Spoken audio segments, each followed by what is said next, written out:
Heyo everyone, it is Andrew here from Apple Insider. We are comparing your two official first-party options for iPad Pro keyboards. That is the Smart Keyboard Folio that's been around roughly since 2015, and then the Magic Keyboard. This has just debuted with the 2020 iPad Pros, but it also works with the 2018 iPad Pros, both the 11-inch and 12.9-inch models. Both these devices connect using the Smart Connector rather than Bluetooth. There are a set of 3 contacts on the back of either of these, and then the iPads will magnetically be held into place. By using the Smart Connector, it means you never have to worry about charging your keyboard. As long as your iPad Pro is charged and has power, your Magic Keyboard or your Smart Keyboard Folio is going to have juice. Now the Magic Keyboard is fun and new and exciting, but is it the better option between the two for everyone? In this video, we are going to go much more in depth, comparing the Magic Keyboard and the Smart Keyboard Folio. But before we do, let's just take a moment to talk about our sponsor for this video, Paperlike. Paperlike is kind of a twist on the age-old screen protector. It has a matte finish that kind of acts as an anti-glare screen protector, but it also is great for reading or writing or drawing on your iPad screen.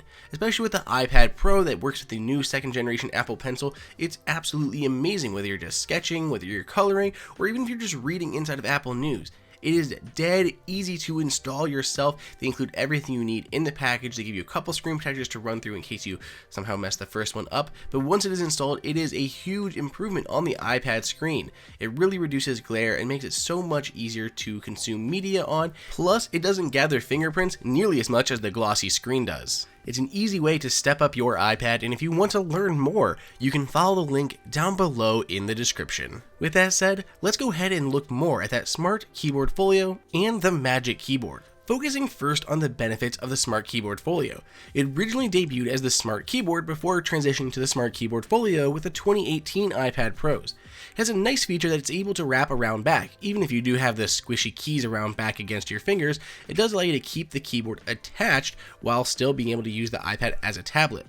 It is also thinner and lighter than the Magic Keyboard. As you can see, the Magic Keyboard has an additional hinge down the side, which makes it a little bit wider, and it just overall is more weight thanks to the metal plates that kind of hold that Magic Keyboard together.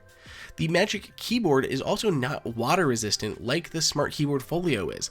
The Smart Keyboard Folio is actually made out of a piece of woven fabric that is stiffened in certain spots to create the keycaps. And because of that, there's no way for water or debris to get in below those keys. If we take a closer look, you can see how that fabric is woven just up and around those keycaps, making completely sealed off to external dust or anything else that could clutter up the bottom of those keys. If you're taking this on the go, that could be very crucial compared to the Magic Keyboard. But of course, the Magic Keyboard has its own benefits because of that scissor switch mechanism in there. There's a much sturdier click, there's a much better feel to the keys, and they're more reliable. At times, we've had the Smart Keyboard Folio's fabric keys kind of get inadvertently pressed and kind of stuck down even though they haven't moved at all, triggering random responses.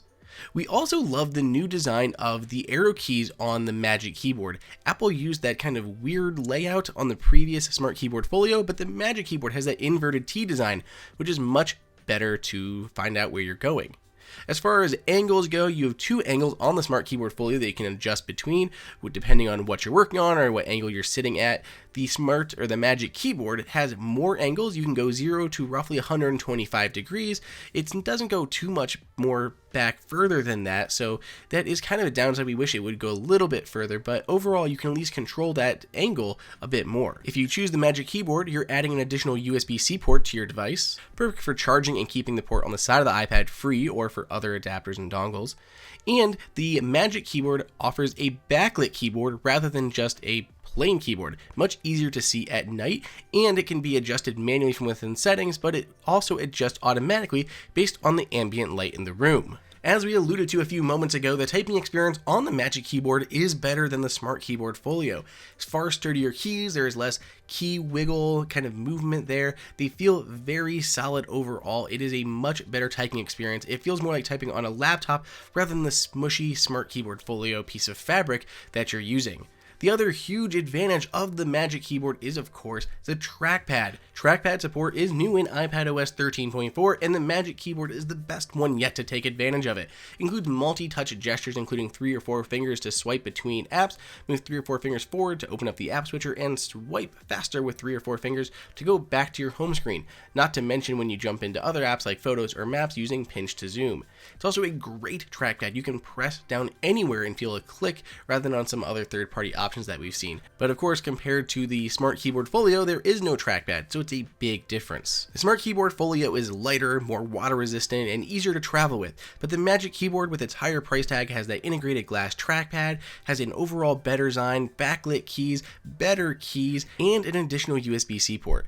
It's really hard to decide which one you'd prefer, but obviously we side with the pricier Magic Keyboard. Pick up either one you'd like down below in the description. Hey everyone, did you guys like that video? Be sure to click on that like button so we can create content that we know that you guys want to see. And follow Apple Insider on all social media channels. If you want the best prices on any Apple gear, check out the Apple Insider price guide that is updated daily. And until next time, we'll see you later.